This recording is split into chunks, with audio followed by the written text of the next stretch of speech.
Bella J, welcome to Talia's Book Nook. Hi. Thank you so much for being my guest tonight. Cannot wait to talk to you. My introduction to you was 1201, the physical book or the ebook. I had heard so many great things about 1201. I'm like, you know what? There's no audiobook, but that's okay. So I sat down, I sat still with my Kindle, read about Time in Midnight, became an instant fan. And congratulations on the success of the audiobook, Thank because you. it has breathed new life into the book. And everyone talks about chapter 16. If you know, you know.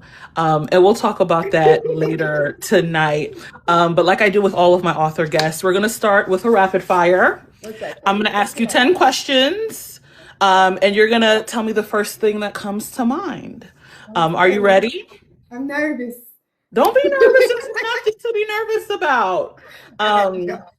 if anything, I'm nervous because, again, the Wi-Fi has been It very was unreliable. it's been better now, but when I first got on, I restarted my phone because I thought it was me. I was like, is it my No, Wi-Fi? yeah, I don't like that. And like I was telling you, TikTok has us in one of the most expensive hotels in the city. And the Wi-Fi Y'all on has Wi-Fi not right been my now. favorite. It hasn't been my favorite. Um, so yeah, let me get connected. Let's get started with this rapid fire. You ready? Yeah, let's go. Do you read reviews? Yes or no? Yes. You All the do. time. All the time. That's my favorite thing to do. Okay, so I've been in conversation with nearly 40 authors over the last 2 years, and I don't remember an author telling me that um as far as they are into their career as you are, that they still read reviews. Oh yeah. Why are you still reading reviews I after you've become proven in this indie black romance space? I think reviews for, I know a lot of people say reviews are for readers, but I don't believe that. I think reviews are your way of making sure that you're hitting the mark like you want to with your readers. With anything, if you leave a review at a restaurant, that's not just for other patrons, that's also for the chef. Like, so if you say the food sucks, you say, oh, that's only, the chef needs to know the food sucks. So I think I need to know if you don't connect with my characters the way that I want to. I just think it's fun. I think I love hearing what people have to say. Like it's like my favorite thing. Interesting. Yeah, again, you're the first person I think who has ever said that several books and you're still reading No, reviews. So I shout out to you. usually in the when it first drops, I read them pretty much obsessively for like a good week. And then after that, it's just every now and again I might go onto Amazon and see how the ratings are doing, and I'll go and see what are the latest reviews and things like that. Or like with the audiobook, I'm going to see what people are saying because I want to make sure everybody's loving the audiobook and things like that. And I just think it's really great to find you never know what you can see in the reviews, and knowing how to take it and the good and the bad. Okay. How do you manage taking not so great feedback? Like I have a group how chat. do you how do you still you have a group chat? Okay, okay. I So mean, you kind of vent to the group yeah, chat. if I see something I think I don't agree with, I'm just gonna send it to them and be like, look what this person is saying. Because sometimes the reviews, they don't make any sense to me as a writer. Like it's not nothing like about grammar or editing. It's usually something about the characters or the book or whatever. Or you'd be like, I don't think you even read the whole book because you're missing something. But in those cases, yeah, I'll just send it to people in my group chat. So we got a little Okay. kiki about it.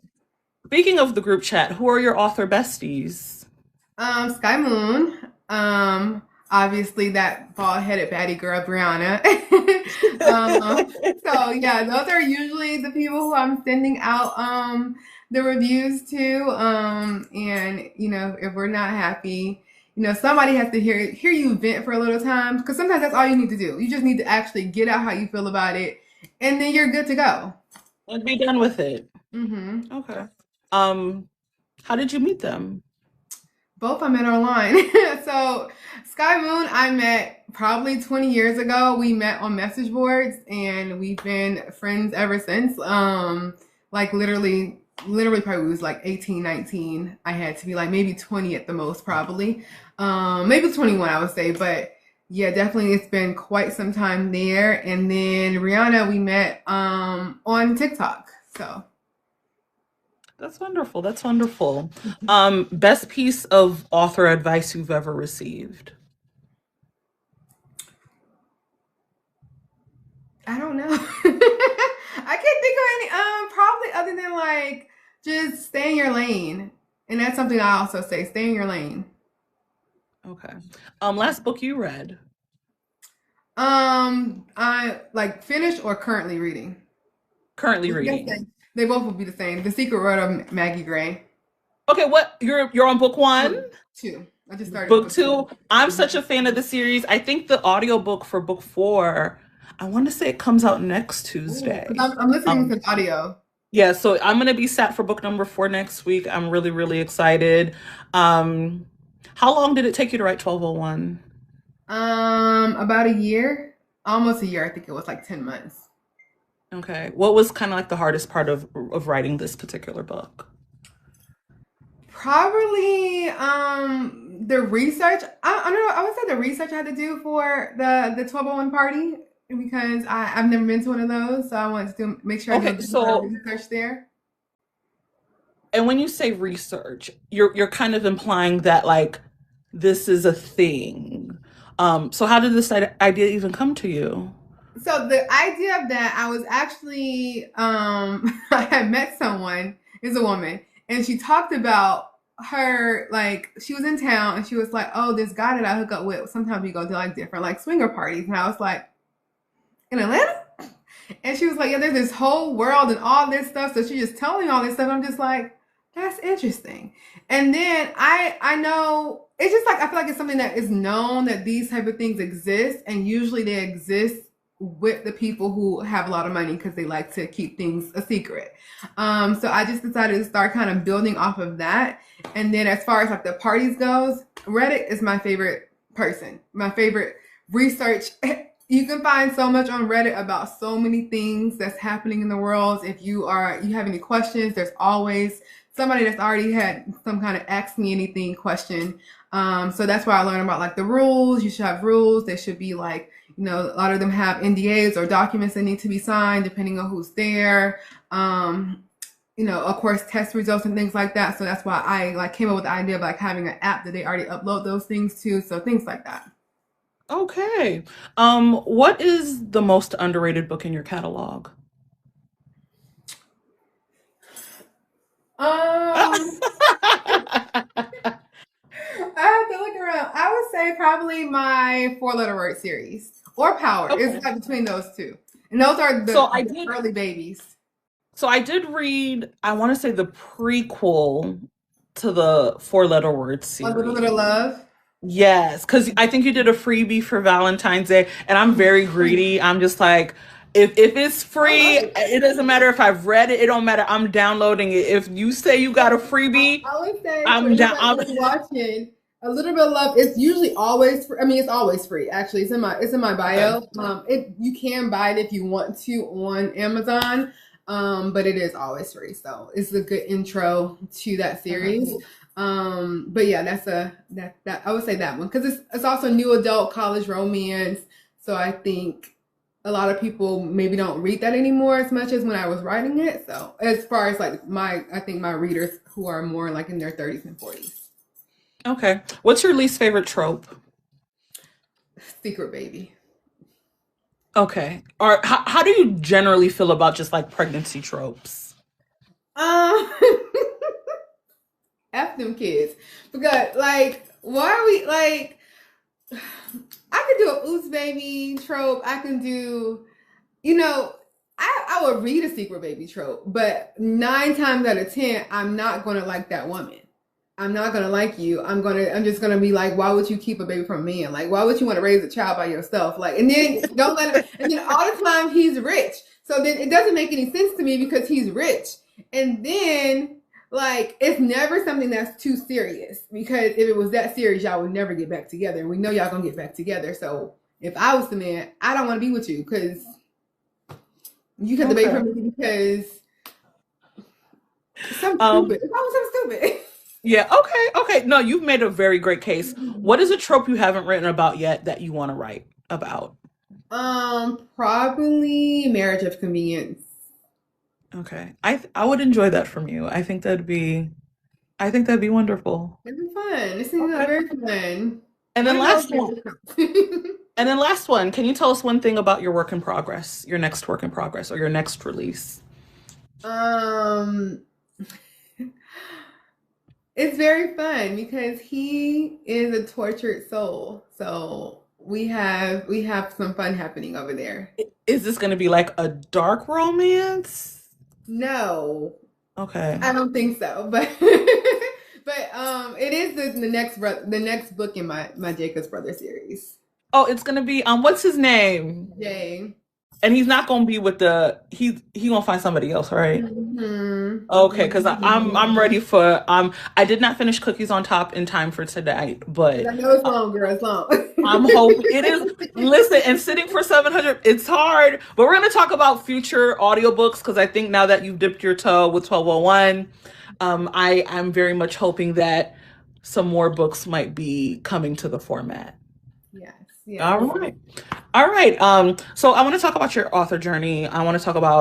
Um, I want to talk about kind of like the beginning. Tell me about your relationship to reading as a child. Oh, I love to read. Like the library was my favorite place. I used to, the little. Did you? I don't know. Did you grow up in DC in the DMV No, area? no, no. I grew up in New York. Okay, I don't know if y'all had like the little circles, the winter circles thingies, Uh-huh. where you could win things. I used to do all those. They had anything with books, the summer reading programs. Yeah. So I've been reading probably for quite some time. My mom also loved to read, so. Okay. And when did you get into writing? Like, what can you tell us about kind of like the Um, catalyst for that? Probably, I want to say like early teens, like probably like 13, 14. But I'm pretty sure I started out with like poetry. I feel like most people start out with poetry, just playing around with it. And I'm pretty sure I wrote a song. I don't have that song nowhere, but I know I wrote a song. That was like my first thing was funny fun. I don't know nothing about that song. But then I found message boards once, we got dial up internet. And I got onto the B2K message boards because I love B2K, and that's also where I met Sky Moon. Okay. So we were I feel like a lot of people did that we didn't So know were because you I feel like writing back B2K then, fanfic? yes, girl was Okay. trash. But back then I felt it was so like a secret thing. Like nobody wanted to talk about like outside of their friends on the internet that they were on these message boards on the internet doing B2K fan fiction or, you know, who was other people back then?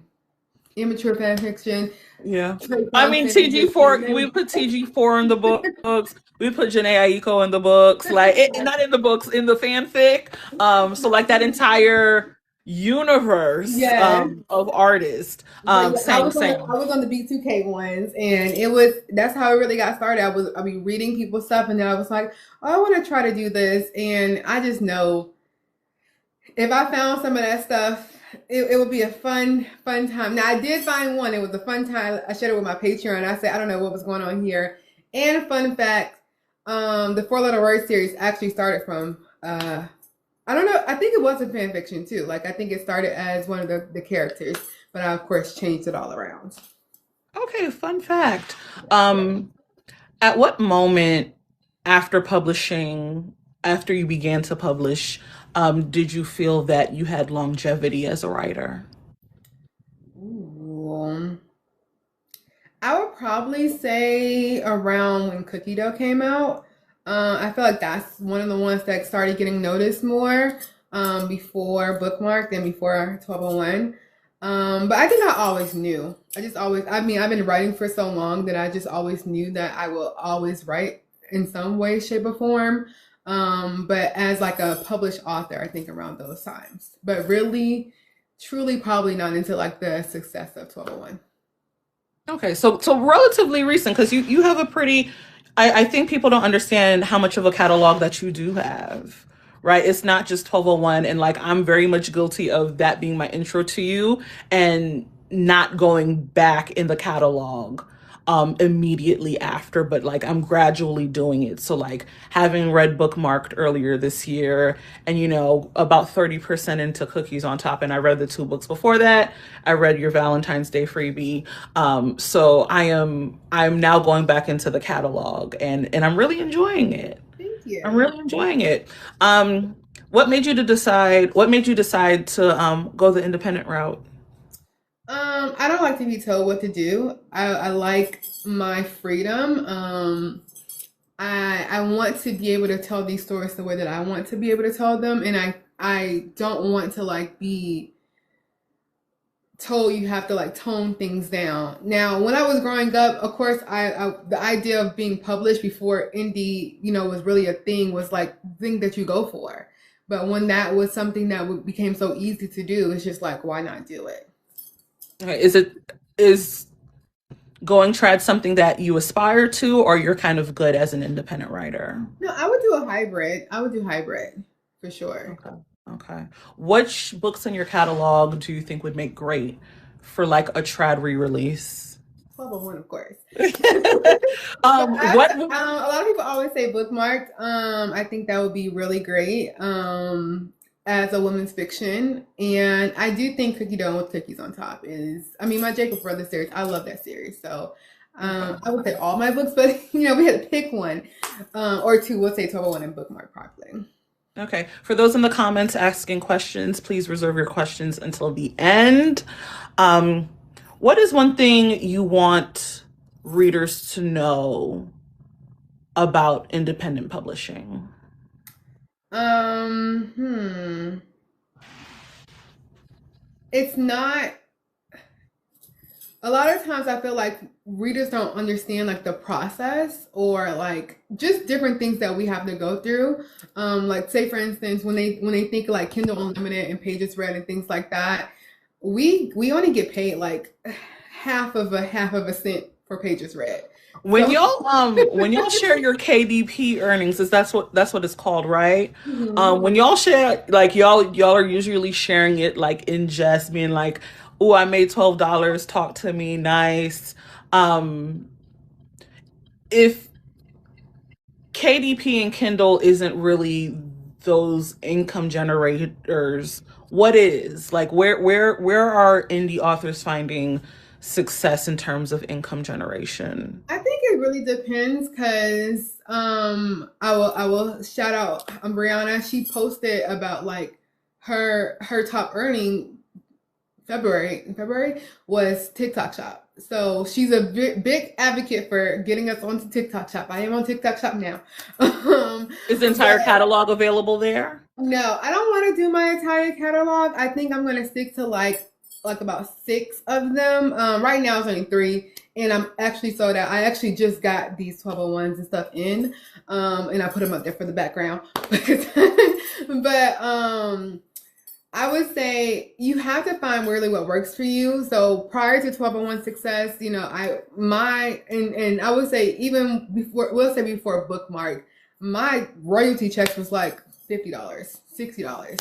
I've had a $5 month before. So like for 5 years, it wasn't really much. It was just a cute little coffee or some eggs, nothing, nothing serious. And the first month that 1201 came out and it was a success, I had like a $7,000 month, and I was completely shocked because I was like, the most I've ever made was like $800. Like, so it can change really quickly. Just so y'all know, like it can change really quickly. You just don't know what book will be successful. But I don't have $7,000 months every single month. I'm manifesting that though. It will definitely come because I see what's possible with other authors. So I don't think that it's not. It's just depends. So I also have really great months on my website now when I with 1201 the aftermath and the audiobook now. Hopefully I have really great months on TikTok Shop. So I think I always am a big advocate of having multiple streams of income because I come from marketing and having my own business since 2018, and it's always have multiple streams of income. And that doesn't mean like, oh, be an author and be a I don't know, something else. It just means like within your author business, you should have multiple streams of income coming in. So for me, that's audiobooks, that's KDP, that's TikTok shop, that's my website. So it's multiple things that are coming in for me from different avenues, my Patreon. So it's just really how you put it out there and really see what works for you, because some people are very successful on TikTok shop and not very successful on Amazon KDP. I don't know who's successful on Ingram Sparks. We don't talk about that enough. That's I what we don't be even know what talking that, I about. don't even know what that is. What is that? They're known for printing, but you can also upload your books, and that's how a lot of bookstores and things like that get your book. Okay. Their royalties is not great at all. Not great. Not Okay. great. We love Mika. We love Yeah, I'm Ingram about to Sparks say, I'm for like, there's printing. competing messages in the comments about this. Do we love it For or no? printing. But Chris Sparks paid me $7 the other day. I'm not even thinking of $7. Their royalties actually are not great at all. But their printing quality supposedly is really great. I haven't printed from them, but their royalties is not that great. So when we look at it from like the outstanding side of things, Amazon, it's not as bad as it may seem. But I always encourage people to sell from other aspects if they can. So usually if they're on Kindle Unlimited, we are exclusive to them if we're on Kindle Unlimited for our ebook. But you can sell your paperback anywhere. Okay. Okay. Yeah, I think for what I really appreciated about the audiobook for 1201, you did like a bundle. You did the audiobook and like some novelettes, like companion novelettes. So yeah, I just got the bundle and it was like a great Some deal. of it And is already on my website. Some of that was already on my Patreon. So I think it's a good way to incentivize people to get it directly from me. Because the other caveat or other perk of getting directly from people's website is that we get paid immediately. With Amazon, the money that I made in February, I don't get to the end of April. okay. For Audible, it's a month later, so the money I made in January is what I will get at the end of this month. I TikTok shop, I just got on this, so they still holding their money. So Um, I think it's 30 days after the month or the time that you get it. But with your website, obviously you get that immediately. and So there are you pocket more of the money. yeah, Okay. you only pay your fees of whatever you're using. Okay. What do you think are some of the bigger challenges Black indie authors are facing right now? Ooh. Um, I would say it's a couple of things. Marketing is like a personal thing. Like they're not marketing themselves enough or wanting to market. They just want to write the books, and that's understandable. And it's easier for me to say because I come from a marketing standpoint and I love to be in front of the camera, so don't bother me. But you have to market your books. You have to learn how to market your books. I learned that a longer marketing strategy is really what helped me. I mean, that's how Bookmark and 1201 got really more seen before it even came out, because I was marketing it way earlier than I did any other book. And I think the other thing is not finding their target audience, because there are some readers who look down on indie authors, and that is a big thing, so you just have to focus on those who are going to read your books, because we can look at the certain authors and see that there are a lot of indie readers who read indie authors, and that's who you need to really be like targeting, Okay. and not worried about people who be like, oh, indie authors, they're not gonna write good. Get Okay. out. Get out my face. Um, so I want to talk about Bookmarked. So like I told you, I read Bookmarked earlier this year, but if anything, I did a 1201 Bookmarked bundle at the house party. So like I have the physical of I do Bookmarked. remember. And I do really enjoy um kind of like that non-traditional, I would say, approach to romance or even women's fiction, like you say, women's fiction. People be getting real serious in these. What what They're gave not you gonna the fight idea? us. What gave you the idea for Bookmark? Because one, as I was reading it, I was like, "Oh, this is really sweet." Like the bookmark of it all is really really sweet. Where did you get the idea for Bookmarked? I really don't remember. So Okay. I know I do remember that I started around like probably January. And I wanted it to be more like a Valentine's Of Day what thing year? for January of. 2022. Okay. Yes.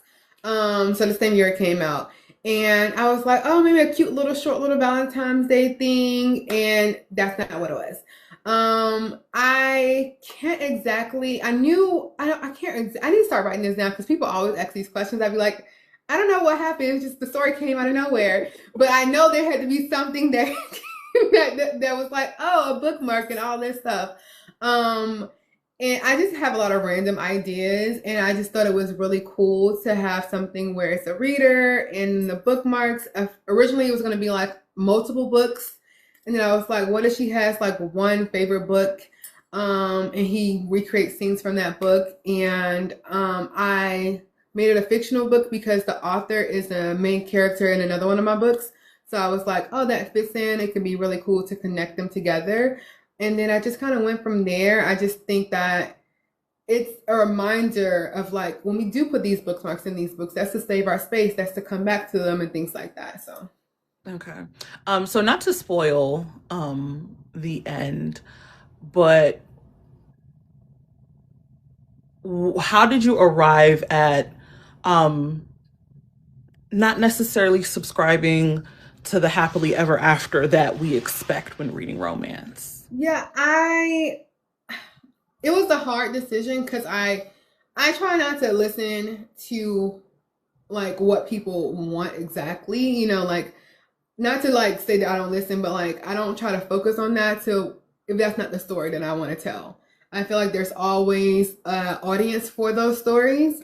And I really looked back at some of the books that I wanted to write and might write one day, and I realized a lot of them didn't have happily ever afters. And I said, "Girl, what's wrong with you? But Why?" I So but I I will say no, finish your statement. And I would say, I think I just wanted to tell a story that I felt like women, some women can relate to, because I do think there's a happily ever after in it, but it's just not the traditional kind. It's really about your own happiness, your own self love, and things like that. And I think that's I'm really big on self love and self happiness, so I think that was really why I wanted to tell that story. Okay.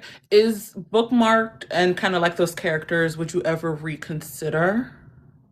You never know. They have to talk to me. I just be minding my business. If they come talking to me, they have something to say, then y'all might hear from them. I can do a one shot, which is like a little quick scene. If something might happen, I might be like, oh, I want to write something, and they're telling me that this happened while they're where they are in their lives.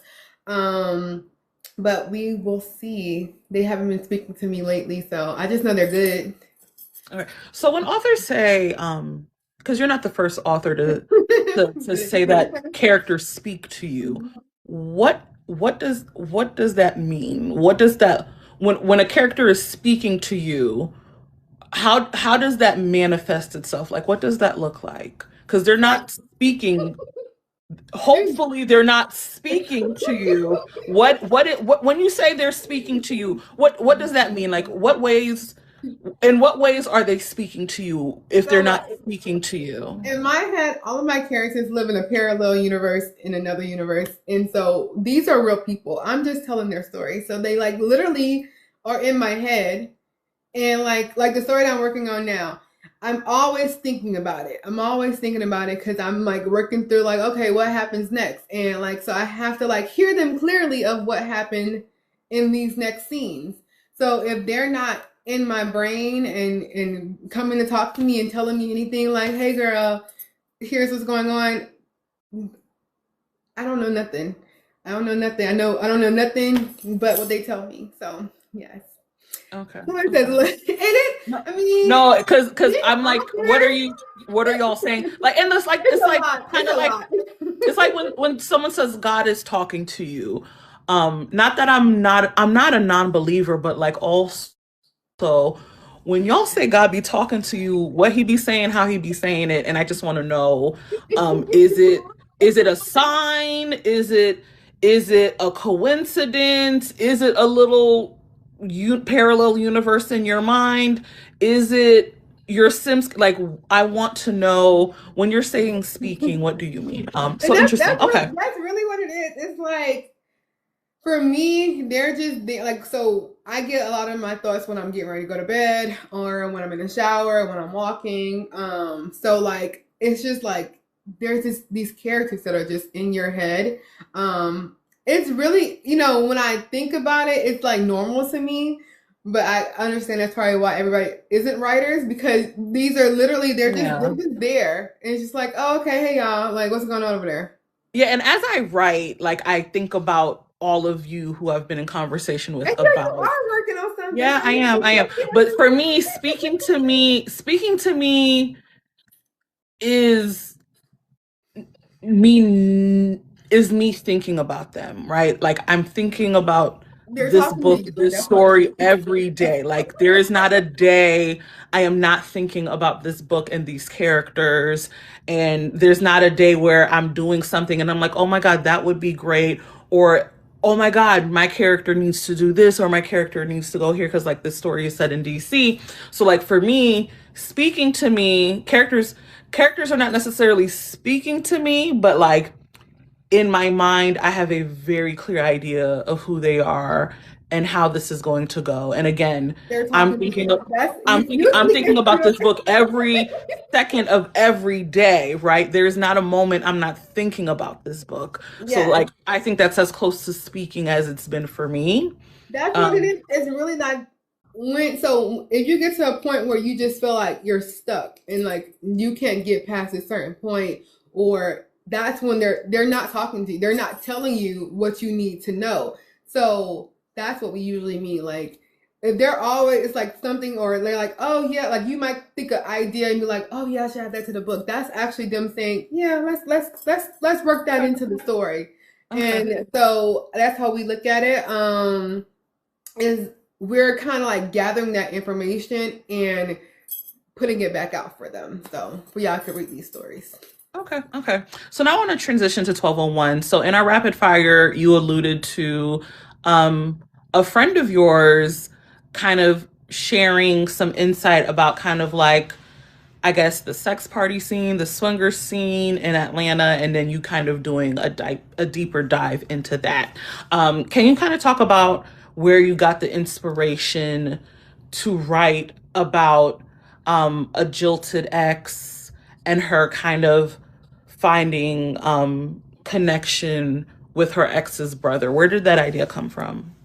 Yeah, so very similar to Bookmark. I thought this was gonna be a cute, short little New Year's Eve book. I said, "Oh, this will be fun," because I'm pretty sure I started writing that one probably like November, like right after Bookmark came out. I was like, "Oh, you know, New Year's is coming up. Maybe I can write something cute and sweet." That didn't happen. Um, And I had this list of like one like open lines for the book. And I found one. It was very similar to what the open line is. I changed it around a little bit and I was like, okay, that's a good way to start a book. And I just started writing. I think originally I that was like a heavy time when people were talking about like look backs, but more so getting your look back with his dad, his uncle, da, da, da. And I was like, okay, I think it'd be fun to write a look back story. I knew it was gonna be his brother, but it wasn't until I was writing that I said, what if it's his twin brother? That'd be cool. Wouldn't it be cool?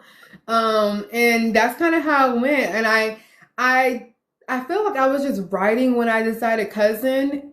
Like sometimes you just sit there and you just write and they're just telling you, yep, and you're like, oh yeah, Mhm. cousin, that's crazy.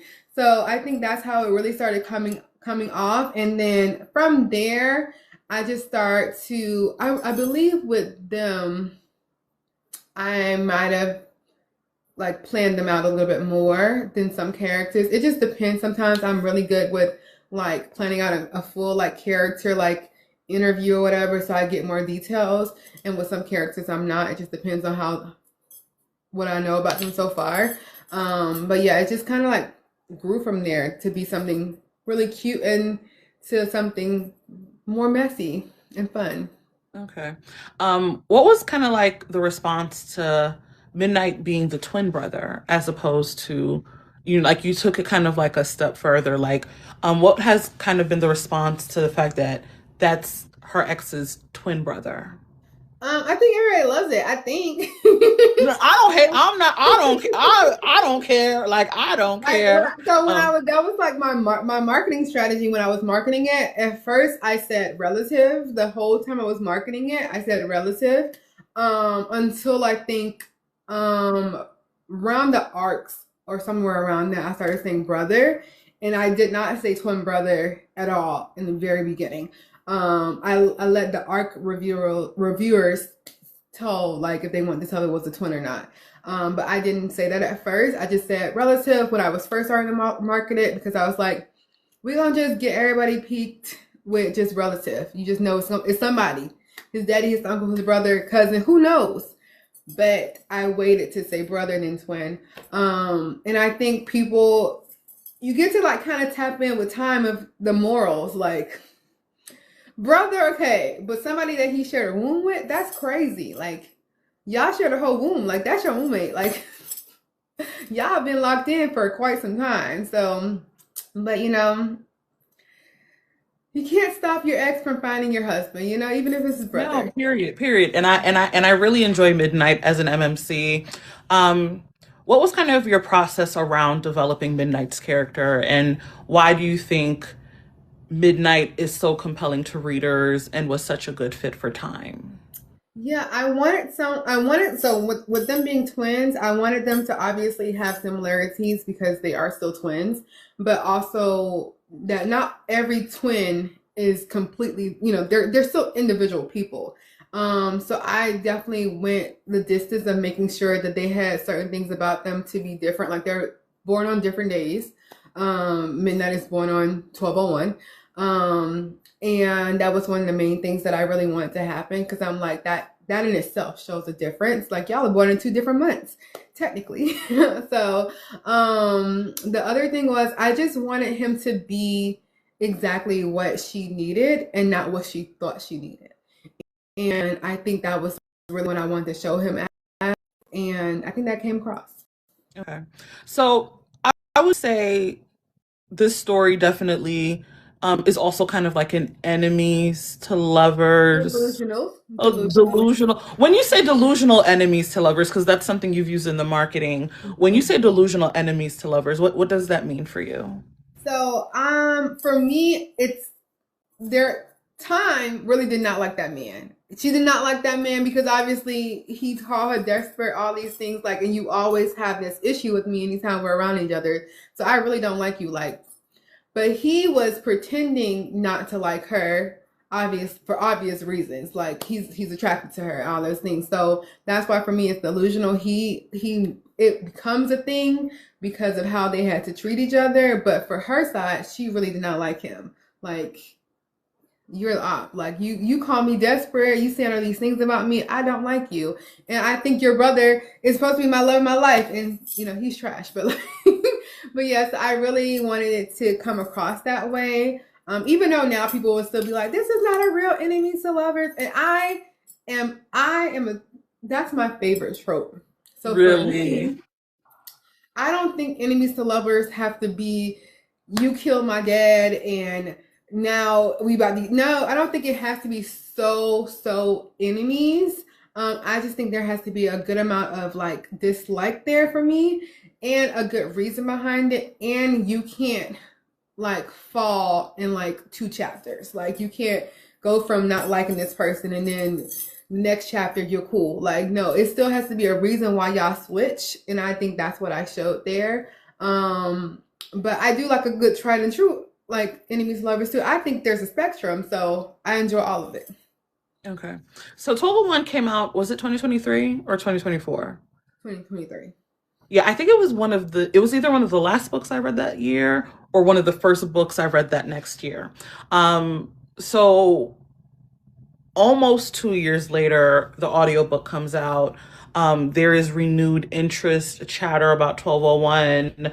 I think for a lot of us, we read the ebook, we read the physical book, but we also listened to the audiobook when it came out last fall. Can you kind of talk about that journey from publishing ebook, physical to audiobook? Like what compelled you to get this adapted for a new format?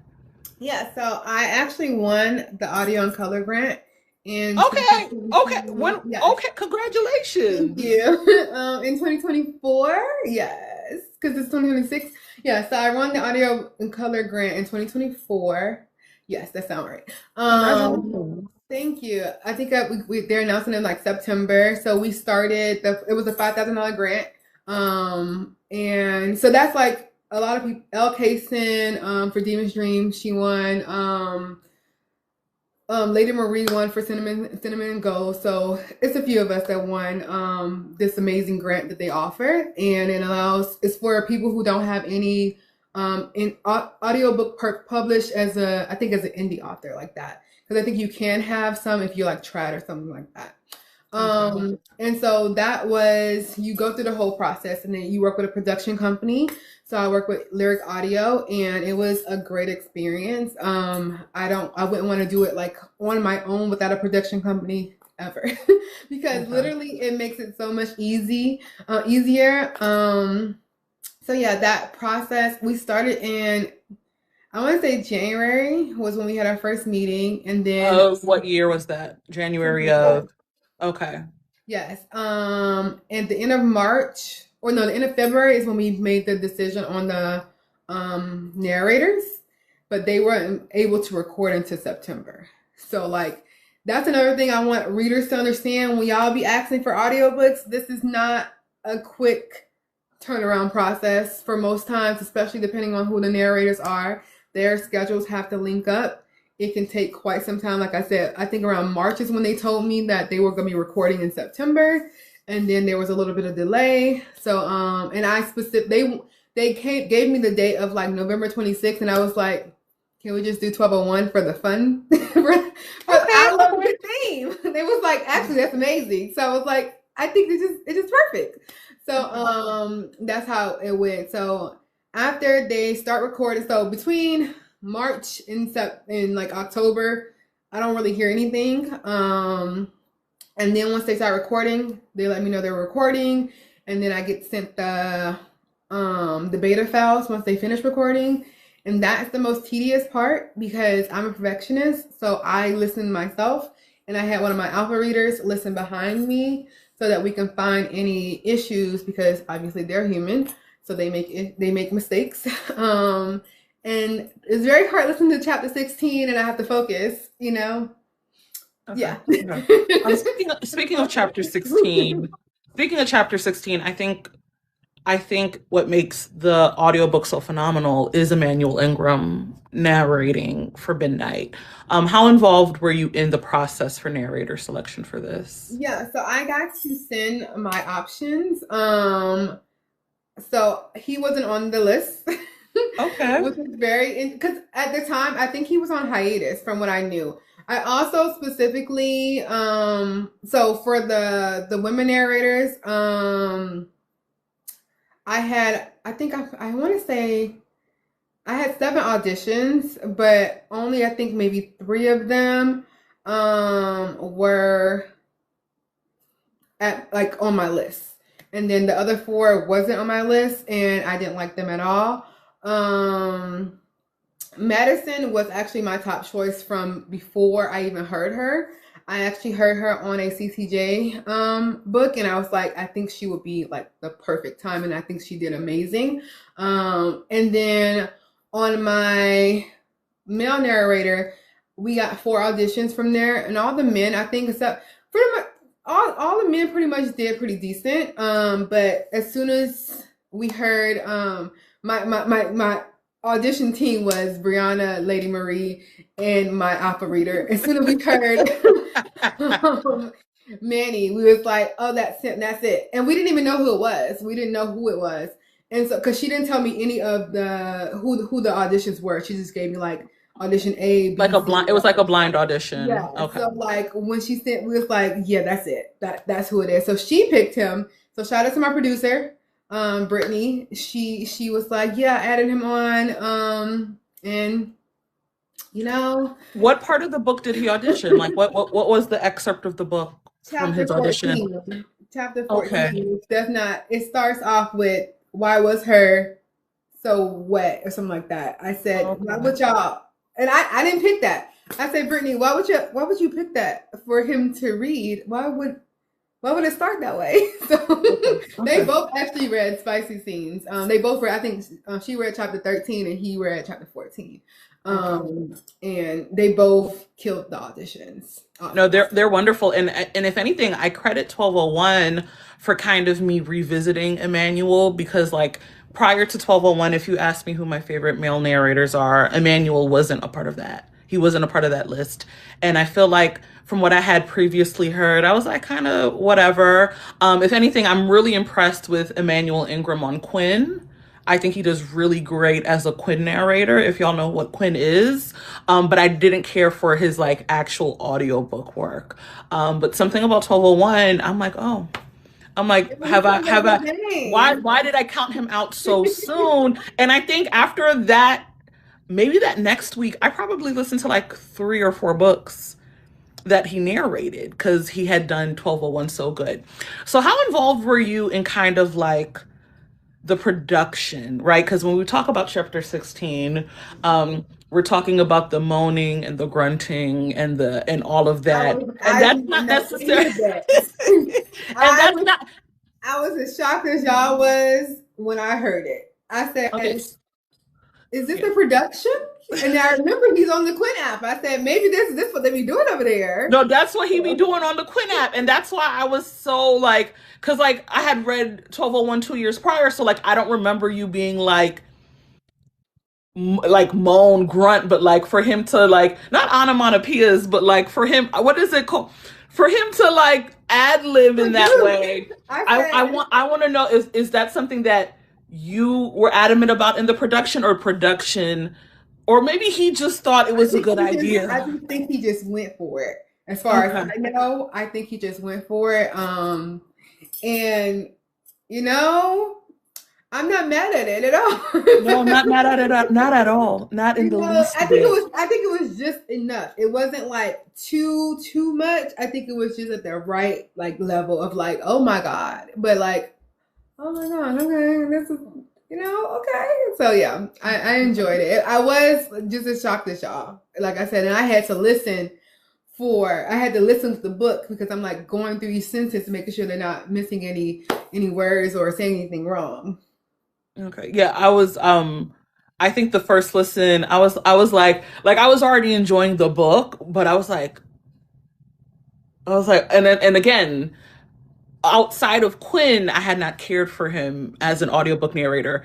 And then now anything Emmanuel That's so does, funny because I'm like gonna give it a try. him and Wesley used to do their tune in lives on IG. So funny enough, they read a scene from Cookie Dough a long time ago, and it was amazing. But yeah, I understand. And then it's growth. Everybody has you want to grow as a narrator, hopefully. So Yeah, no, he was absolutely phenomenal. Um, what what has been some of like the best feedback you've received about 1201? ooh, I received such great feedback. I think a lot of people, just the idea of like everything that I did, like somebody, like people saying like it's like the best look back story they've read. I think that's like really cool because I mean there's a lot of look back stories out there, and I wanted this to be really great, and obviously it became really great. I'm really emotional, so don't make me cry. I'm a Cancer. I would cry to top all the time, but like oh my god, I don't have my little Candace little triangle to do like on Mhm. Potomac. But no, I think just hearing the feedback of like people loving something that I wrote, and I think that's always just amazing because it's like, oh my God. So like this one girl in my Facebook group told me that she was on a cruise and somebody was reading 1201. And like that little bit of stuff is like she found it from somebody reading it on a cruise. I'm like, oh my God, that's so sweet. So That's wonderful. Is this universe closed? Like, oh I think no. about reading the Like novelettes like and the one shots. Is this universe? Are Yeah, you done with this universe? no, they have to get married. That's all I can tell y'all. They have to get married. Okay, and what's the timeline for that?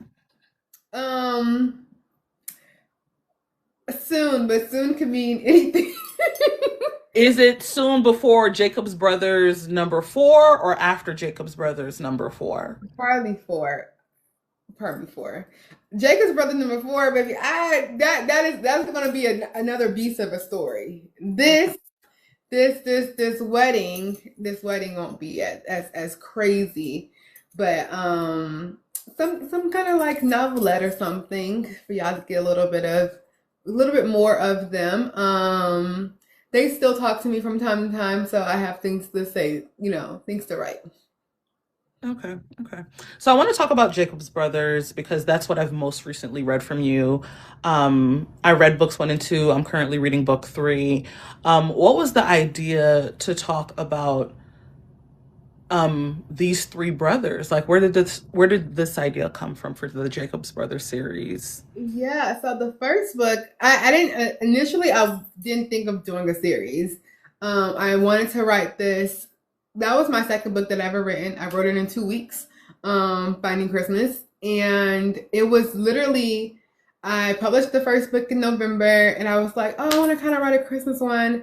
My mom passed away during Christmas, so it's like was a good like outlet during that time because I think I Hmm. wrote it in 2018, yeah. So that was like 5 years after my mom passed. So it was like a good like grief thing to do. And I was like, I think it could be very bittersweet because my mom also passed in December. So writing about losing a parent while also like falling in love was something I thought was really beautiful. And then as I was writing the brothers, I was like, I really like these brothers. I think he had brothers as I started writing. I said, oh, okay, he has brothers. So sometimes I just don't be knowing things.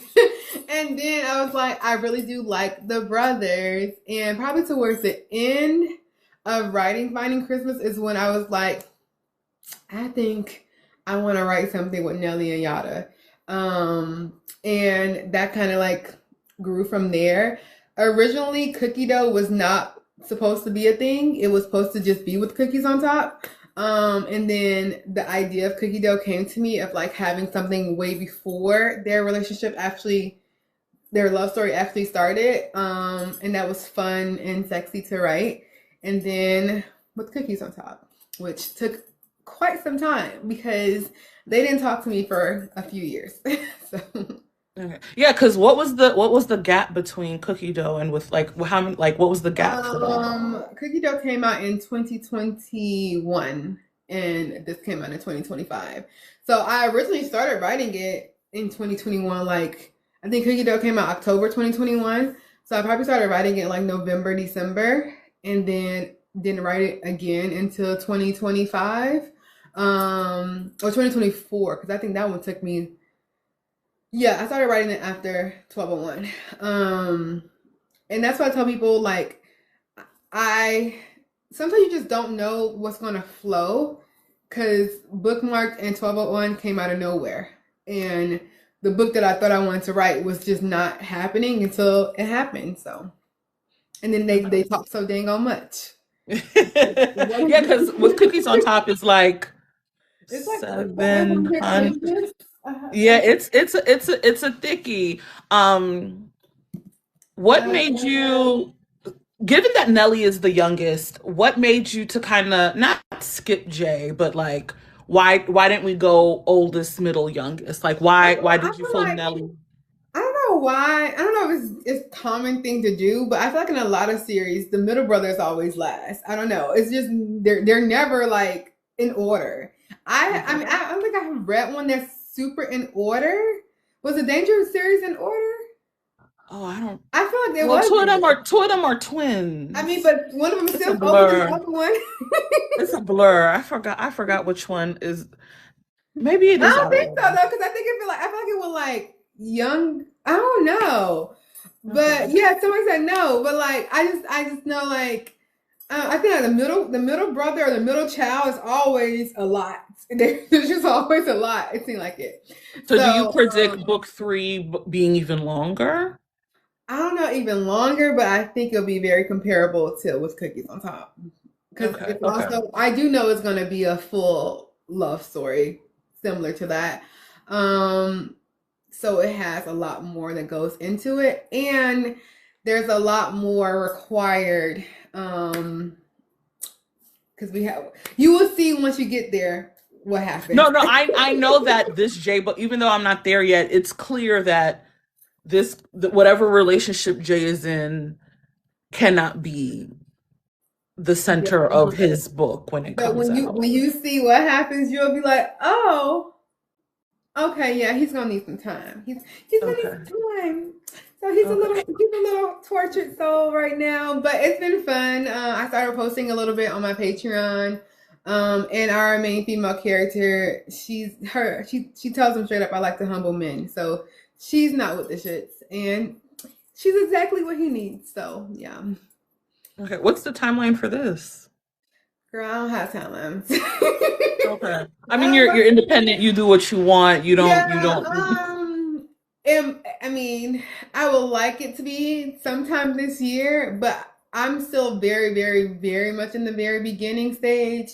So I really don't know how long it's gonna take, especially because my last two books took me a year to write them, a little over a year for I think, with Cookies on Top. So I just don't know how fast it will flow. I'm probably gotta start. I'm not at my strictness yet. So I'm writing, but I'm not writing as much as like once I really get into it and I start writing. But and then I can get a more of a flow. Then you just never know if you're gonna get stuck somewhere or something else starts flowing. So I really try not to like put any pressure on myself because I'm very strict and very perfectionist a little bit about my books. So I like them to be exactly what I imagine them to be, so I won't rush them. Okay. So, who is your favorite brother in this series? Like, given what you know about Jay at this current moment, Oh my and then God. the previous three books, who is? Can you rank the brothers for you? Like, who? Okay, right now is Nelly. Nelly is I think Nelly surprised me a lot. You're saying it Yeah. as if you didn't write it. No, because I don't. You don't be knowing. Okay, because they speak to you. They Yeah, speak to you you. on your first book, so but like you don't know sometimes about some things about your characters. So like I didn't know some certain things about like he's very philanthropic. Well, they're all very philanthropic. But I really started to really get to know them more as I write them and what they like, what they don't like, who they are as a person. And he really, really surprised me a lot. And I just love him. Like he's literally when I told somebody I think I put it in the back of the book like I think he's my number one in like all of my men right now. So like Your entire catalog? yes, love Midnight Okay, Down, what love are some Juice of those Down. characteristics? What are some of those characteristics about Nelly that has him number one in your entire catalog? I would say his consideration, his dominance, but also the way he can like take like step back at the same time. He can cook. He's a chef. Like, come on. Like, he's a chef. Um I like his cockiness. The cocky. I mean, most of my men are cocky in some kind of way, but I think he has a cockiness of another level. And most people have said that like he's like a top munch. So you know, he's a very certified munch. He knows how to beg, and he's gonna beg with his tongue every time if he can. So you know, just love him down. So yeah. Okay. Oh, I think But that's a good I will say that's good. Jay right now. I mean, because this is another level of Jay that I didn't know prior. Because you know, Jay is the clown. Like he's very much a class clown, always playful type of man. But now he's not that. So you know, I kind of like him too. So we'll see where it goes. Okay, do you have a tentative title for book The four? key, yeah, the key to everything. Okay, the key to everything and timeline 2026. 2020X 202x. Okay, You never so know. You not never this know. year, It could not be this this year. year, Okay, but okay. Are we you? don't know until I'm like if I feel like I'm halfway through, then I kind of can know. But I won't. I'm not nowhere near halfway through. and to be like okay, maybe this. But even with my last two books, they did not come out when I thought they were going to come out. So like I think Bookmark, I thought it was going to be a spring release. It didn't come out to October. With Cookies on Top, I also thought it was going to be a spring release. It didn't come out to August. So I just learned to be quiet now and just just see what happens. Are you planning audiobooks for this series? I would like to. I'm probably gonna do like a Kickstarter or something because this is gonna be a hefty project.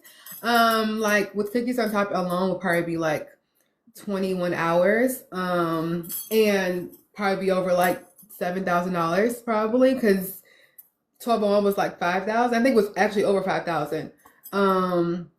But they had enough of the grant to like spread out. So and that's only like 8 hours. So looking at what Demon's Dream was, which is like 21 hours, and I said, oh, we're kind of close. It's gonna be like about 20 So about the hours. same page count, yeah. Yeah. So it also depends on the narrators because bigger names cost more money depending on who I want to go with. I'm one of those people that I need to really know what I want them to sound like. Very picky on that. But before that will be Bookmark. I'm actually going to be meeting with my producer to do Bookmark for hopefully this year, but we don't know until like once I get the narrators, which I don't really know who I want to be narrators yet. Okay, someone said, "Can we keep Manny?" LOL. We cannot use Manny for everything. I will. I love Manny. Could I see him and also I think a lot of times with series, they are usually the same ones. Yeah, I was about to say, what is your philosophy? Do you need to have unique voices for each book in the series or each character, or are you okay with the same two narrators doing the entire series? So I think it's like I'm torn between that because I feel like the good thing about it being two narrators for the whole series is that they grow with the series. Like, they know the series. But I need to make sure they have range because though they are brothers, I want them to still feel different as you're listening to them. And same for the women, I want them to feel different. And we tell them that's part of the process too. You kind of tell them how you want them to sound, things they should know about them, and things like that. Like I told Madison, like Time's very like she's snippy, she's an overthinker, things like that. So you need to know I didn't want Midnight's voice to always be so deep and stuff, but during little sexy times a little bit more deeper. So things like that you do tell them. So hopefully they have that range to kind of deliver. That's like the main thing. So I don't mind it if I think they have the range to give me different characters, and that would be something I want to go into like in the very beginning to see if they can do different characters. Because also like if they start with, if you switch it up, like the side characters might not sound the same anymore, because like they might sound one way, what they say, how the dad or somebody sound, and then in the next book another way. So it's really hard thing. Okay. What else are you working on? Like outside of book 4 in Jacob's, Time and Midnight Getting Married. What other things are you working on? What else is in progress right now? There are nothing else. Okay. Yeah. Do you only write one book at a time, or when someone starts speaking to you? What if someone starts speaking to you that is not a part of a current work in progress? Do you start a new work? Yeah, so even when I was writing, I think 1201, there was another book I was working because I'm pretty sure that was when I was working on 1201. I was stuck into some place, and then I started working on something else. It might have been Bookmark, but one of those books I was stuck. It wasn't flowing, so I started working on something else. And then that got stuck, and then whatever book that was started flowing again. I can sometimes write multiple things at once. It just depends on if they're all like kind of flowing. It just depends. I haven't really wrote anything too much at the same time though, but I definitely can. Okay, the people are waiting on. Multiple people have talked about a Landon redemption book, but also some people have been like Landon tomato tomato tomato. What is this? So this is the Fall of the Word series.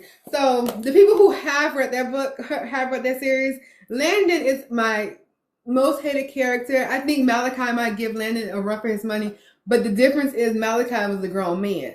Landon was in his early 20s, and I kept trying to tell people that, like, he was young. He did some things. Now, this is called a toxic kind of love for a reason.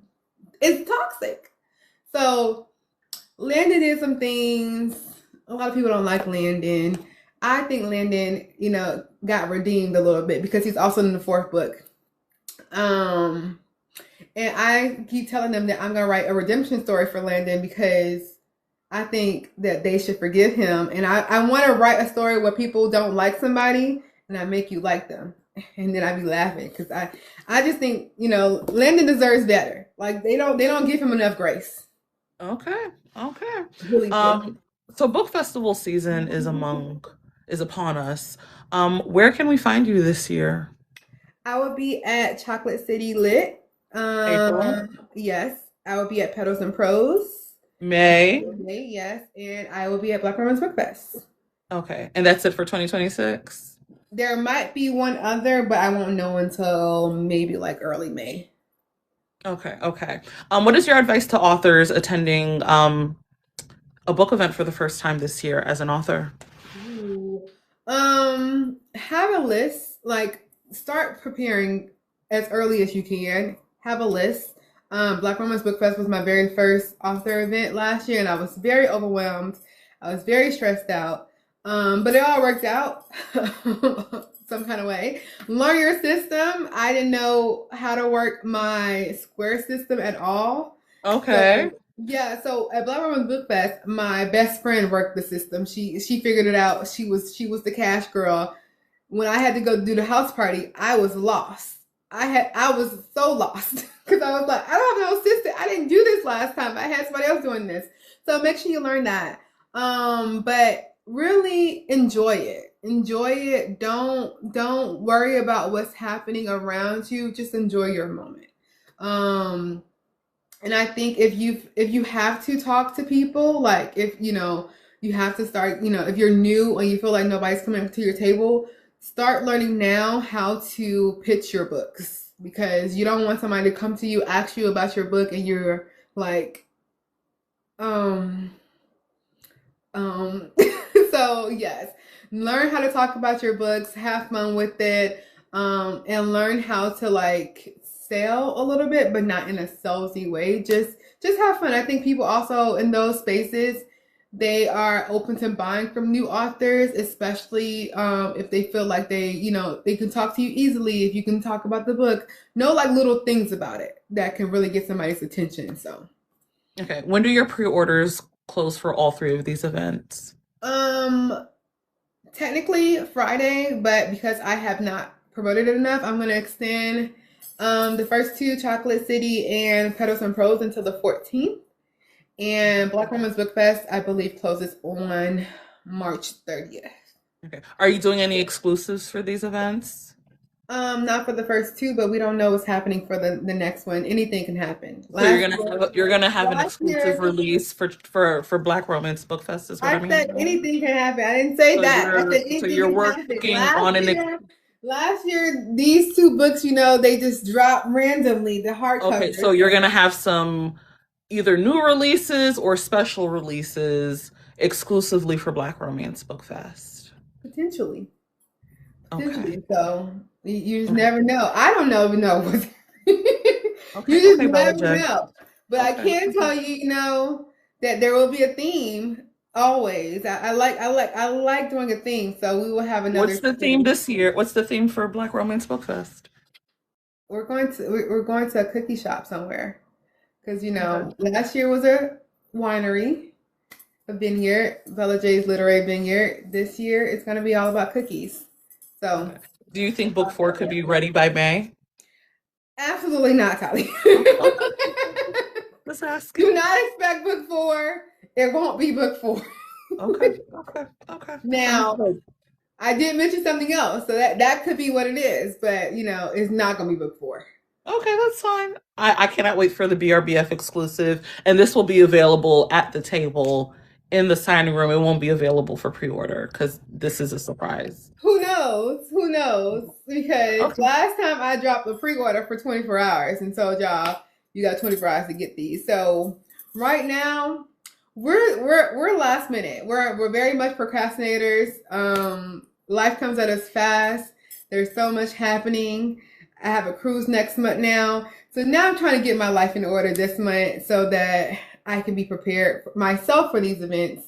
And this is my first year actually traveling, like on having to go on a plane to two events.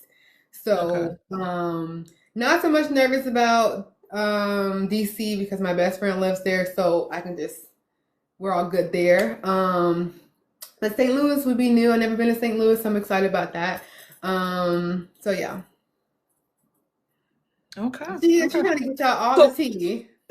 So where can readers keep up with like the latest news about things like exclusive Black Romance Book Fest releases? Like where is the best place to keep up with you My online? Patreon is probably the best place because if I do ever drop anything exclusive, they get first access to it.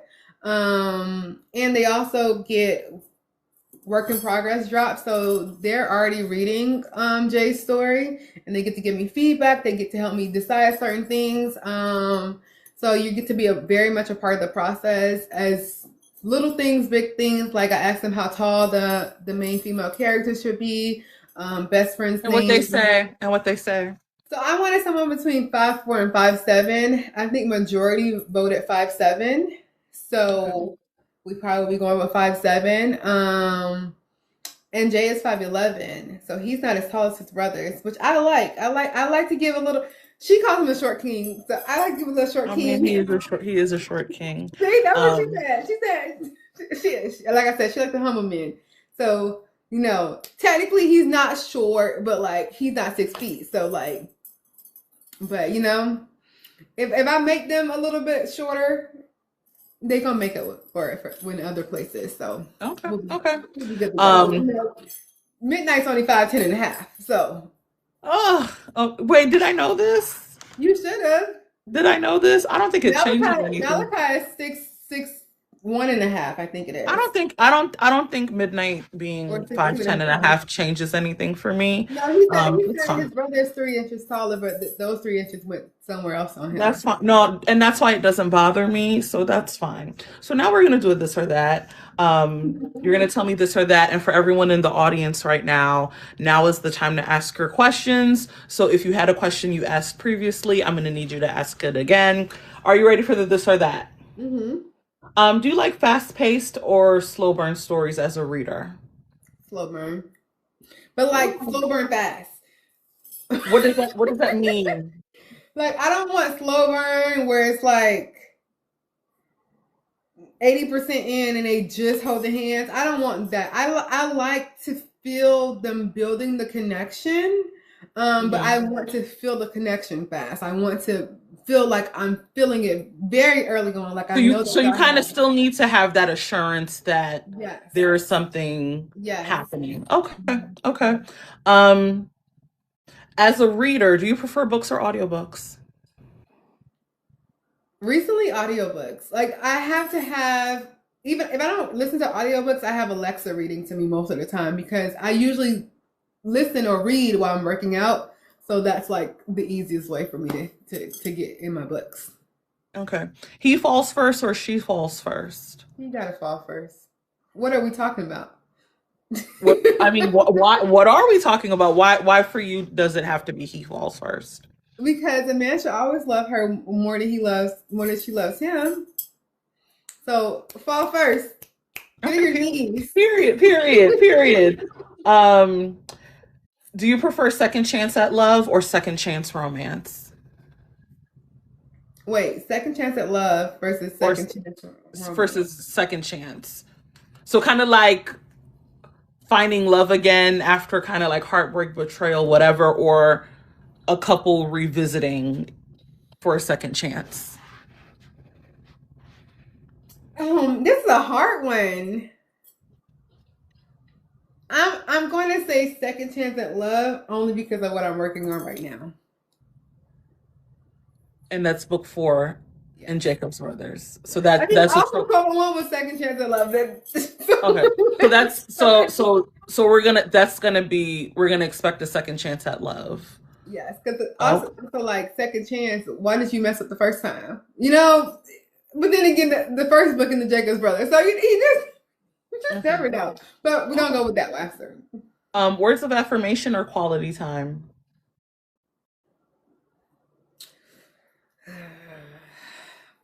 Oh, that's a hard one because none of these are my love languages.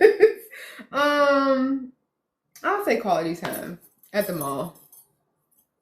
Okay. So gifts is your language. Is it gifts? Gifts and Gifts acts is of your service. Gifts and okay. acts of service. Which books in your catalog do you think really speak to gifts as a love language? I would say with cookies on top, but really acts of service. I feel like those two intertwine. It's just about being intentional and about like the consideration of someone and paying attention to them. So I feel like when it comes to gifts, it still needs to be like you need to know what they like. You know, don't just if I wasn't a purse girly and you just gave me a purse that when I really love shoes or something like that, or I really love, candy, you got to be intentional behind it. So like there's something that he doesn't end with cookies on top that I think is both acts of service and a gift, and it's like one of my favorite scenes. Okay. Okay. Um, as a author, do you prefer using Book Talk or Bookstagram? Ooh, I probably use book talk more as an author. Okay. And as a reader, where do you find what do you find the most resourceful? Book Talk or Bookstagram? I'm gonna say book talk, but it's really even. Like I be on both of these platforms so much. I'm just chronically online. So. Okay, okay, okay, okay. Um, and then last question, do you outline or do you pants your stories? I don't pants. I do outline, but I'm not like a strict outliner. Like I don't outline the whole entire story. Um, and if I do outline the whole entire story, shut up, Brianna. It's Yeah, very like I was just, that's going to be my actual highlight. last question because this is not the first time author Brianna Michelle has Says referred I'm to you being strict. strict. When she says you're strict, and she said it in multiple instances, when she says you're strict, can you kind of speak to that as an author, about I'm glad Scott supposed moved on strictness? here because they both will say it. So I I like I'm very strict about timelines specifically. Um Whether I'm writing it or reading it, it needs to make sense in the time. So I pay a lot of attention to those things, but I like to know certain things. As far as strictness goes, I make sure like my friends they stick to their goals or they even reach higher. You know, if I feel like you're slacking, I'm just gonna kind of tell you about yourself. Or if you're not reaching your full potential, like if you're saying something like, "Oh, I might not reach this to next year," actually, you can reach it next month. Like what are we talking about here? So I might be a little strict, but Yeah. And what kind of support do you get in your author circles as you're holding people accountable to timelines and things? What are the things that your author friends help you with as an they're, author? they're also my accountability partners. So we all just make sure that we're all getting things done. Like obviously Brianna goes live a lot, so usually that makes sure like I'm writing or packaging orders. We both make sure that we're checking in on each other in different aspects. So like I'm also strict on her like a rest, because I'm a big rest person. I might rest a little bit too much sometimes, but then she'll make sure like I'm writing and things like that. So I would say it's a good balance of things. Okay. Let's get into this audience Q&A. I'm scrolling for those who have questions, ask them now because we are way over time and we already started an hour late. So we gotta get Bella J out of here so she can continue working on book 4 for Jacob's Brothers. Someone said, "Is your Patreon hard to get into?" No, no, I would like to be on job level soon, because we manifest around here, but it's not hard to get into. It's open. There's two levels. There's my Darling Jaybirds, which is if you just want to support me, like support me and going to coffee shops, you do get a little bit of stuff in there. You get some polls, you get like the first 5 chapters of whatever I'm writing. But if you want to really be in, then you want to join the inner circle, which is the highest tier. And for that one, you get chapter drops and all the things, discounts and things like that. So, Okay. Where's the best place where I can buy with cookies on top? Or just the um, best place to buy? Where do you prefer readers buy your books or yeah, consume your books? paperbacks, I would say my website. But I'm not one of those authors that's pretty strict. I love when they buy from my website. That's really great. But if you buy on TikTok Shop, that's pretty cool too. If you buy on Amazon, that's fine with me too. I make money all those ways. Is I love it anyway.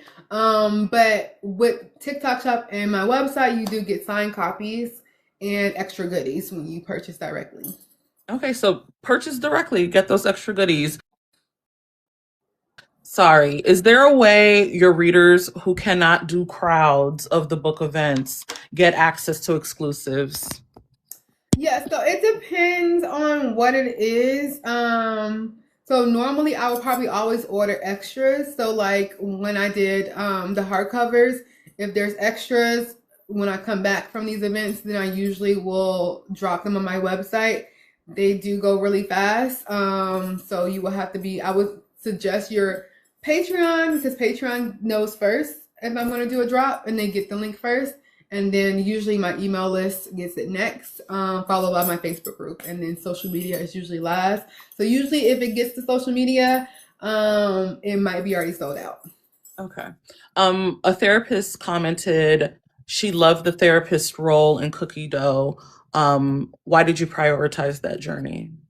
I think it was very important, and I wanted to do a different version of therapy. I think, there's many different types of therapy, and I remember coming across dance therapy, and I was like, I think this is perfect. I knew she loved to dance, and then giving her mom a dancer background as well, I thought it would just fit in really well because not everybody wants to sit on that lady couch and just talk. Sometimes you need to find a different way to get out what you're going through. And I thought dance therapy was really good while also having that piece where they still talk, but there are also ways to like release whatever you're going through.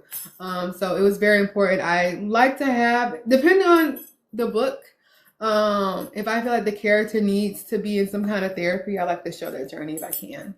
Okay. How do you stick to deadlines? I don't. Okay, but you I but don't you give hold my I others don't give my accountable. yeah, I don't give myself that well, I give myself goals, but usually they're like KDP goals. Like I want to get this many pages read, or like when a book is coming out, I want to get this many pre-orders or orders done. So usually those be my goals. But as far as actually giving myself a deadline, I don't like being strict on myself like that. Only because I feel like that puts pressure on my creativeness, and I'm going to try to rush to finish something. And if I rush and I don't like it, it's not coming out anyway. Okay. What's your favorite movie? Someone wants to know. Just right. With Queen Latifah Common. Okay, question. I think as an adult, as someone who's almost 40, rewatching Just Right, it's kind of like not you treating me as a last resort or like not me being in your vicinity, in your space. And then it's only after something you notice me in that way. How can you I don't see it defend? that How way. can you? Okay, I was about to say, how can you defend the premise of this story? I mean, I think there's something about growth because also in that sense, one her cousin or her god sister, which at this age and me looking at my billionaire is you got to be knowing what you're doing going after. So she was going after him, and she asked her, "Are you interested in this man?" She said, "No, you lied. You was interested in the man. You should have said yes." Because I don't think she ever would have crossed that line if she knew she was interested in him. So she goes after him. Queen Latifah character never showed interest in that way. So like, why would he show her interest when your cousin or your god sister immediately showed me interest? immediately going after her. So I feel like that's the disconnect. And once they get to know each other, they built a friendship first before it became like they developed feelings for one another. So I think that's the difference. It's not like you just saw me. I don't think he never didn't think she was attractive or anything like that. I think he just never, got to know her, and he never got to know the cousin, the gossip really well either, because clearly she was just trying to get your money, which no Okay. shade to Okay. that. Question: when you go to book fairs, do you have pre-signed books or do you wait to sign in person? I try to sign them beforehand if I can. All of the pre-orders are signed already, but I try to sign them beforehand if I think it's going to be a lot of people, and then I would do anything personalized while they're there. Like if they want their name, if they want me to write something else in there, but usually my actual signature is probably already done. Okay. If Are I'm you ahead of the looking to? game. Okay, someone's asking, are you looking to publish other authors? Is that something you're interested in? Like helping other authors? You're not interested in that. Someone said Bloodween was so good. Any more darker books like that coming up? Not that I know of. That was a fun little project that came out of nowhere as well. That was just fun. It was just really, it's another that was a fun time. I love a villain, so that was a fun time. Okay. Why did you decide to add the social media creators tag reactions to your books? Something I enjoyed in kind of like the novelettes in that kind of like the 1201 bundle is like seeing like a screenshot of like, and I really really like that because like it helps kind of like visualize what's going on, because like you describe these characters, but like what you, and you describe these scenes and these gestures, but I really enjoyed that like bit in the book. Yeah. So like what compels you to include that? So in Bookmark, that's where I started. I just thought it was a fun thing to do because one, he was a celebrity, so I was like, this seemed like a fun thing to do. I like to. I'm really getting to creating my own things in my own Bellaverse, so that's why I created with the shade on top. Which y'all should go follow on Instagram. I don't update it as much as I should, but you never know. You can get updates on there about characters too, because I do have an update on there from when Brooklyn was like, all of y'all was at Black Romans Book Fest, because she would have been there. She would have been there. That would have been her scene, Okay.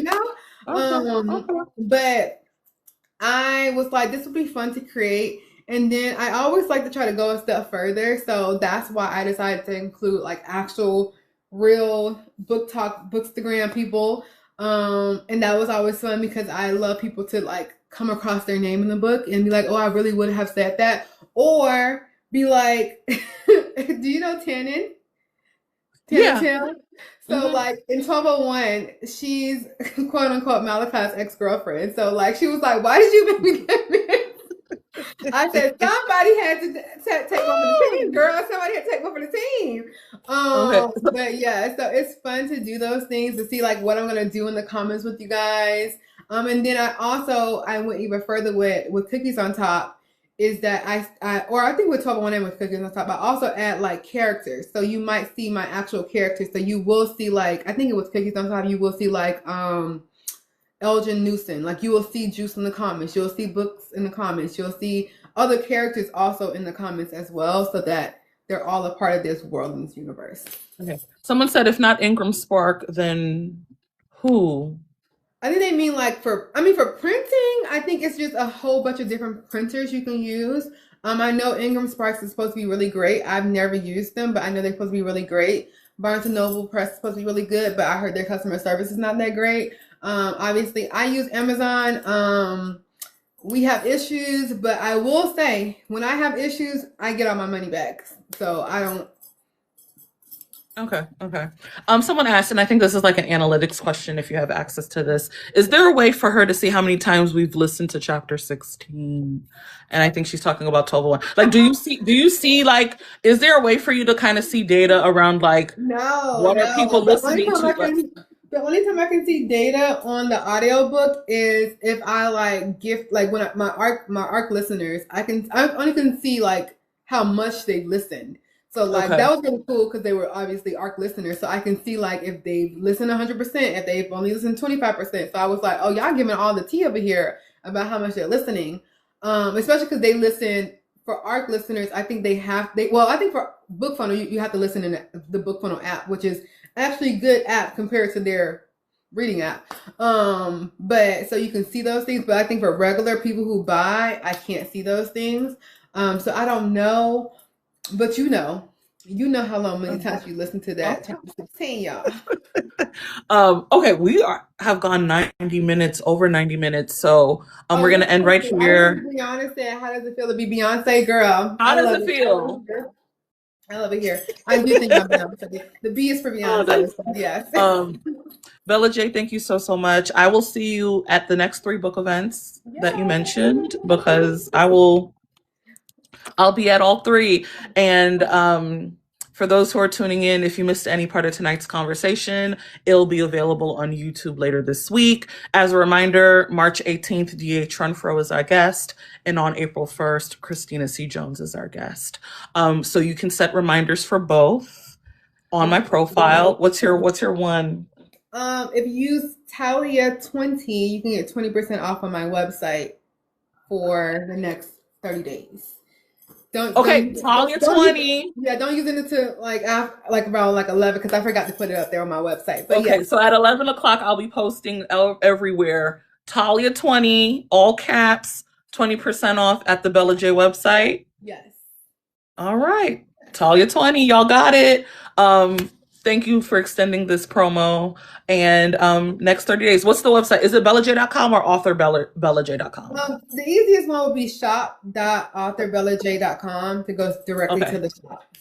Okay, so Talia 20 at shop.author.bellaj.com. So shop.author.bellaj.com. Yeah. Talia 20. Thank you so much for extending that discount. And thank you so much for being in conversation with me. Thank you for your flexibility. I had to push back an hour. We've gone well over our time. But I'm so appreciative. That's what it is. I'll see you at all the things. I wish you continued success. Now that my week is not really done, but now I have time to go back to reading. I haven't touched a book in 3 days. So now I can I could go into bed and read tonight and do that. So thank you so much. And for those of you who tuned in, thank you so much. We're going to end the live right here. We're not doing 30 minutes of, we're not doing that. It's late. I'm tired. And everyone say thank you, Bella J. Talia 20 at shop.author.bellaj.com. And get your cookies. Yes. Good night, everyone. Thank you so much for having me. Bye, y'all.